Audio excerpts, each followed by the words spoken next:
Kompas TV, independen, terpercaya.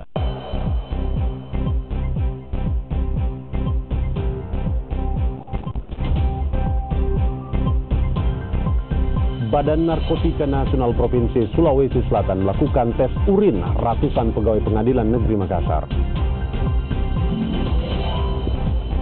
Panwaslu Kota Makassar duduk bersama dengan pemangku kepentingan untuk mewujudkan pilkada damai.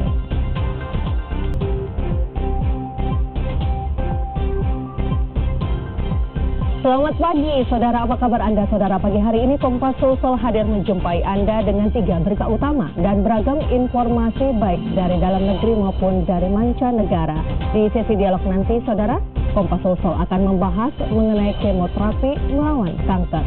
Saya Ili Tarik Bang. Dan saya Hendra Bakti di edisi hari ini, Jumat 9 Februari 2018. Langsung saja kita ikuti informasi pertama dalam Kompas Sulsel.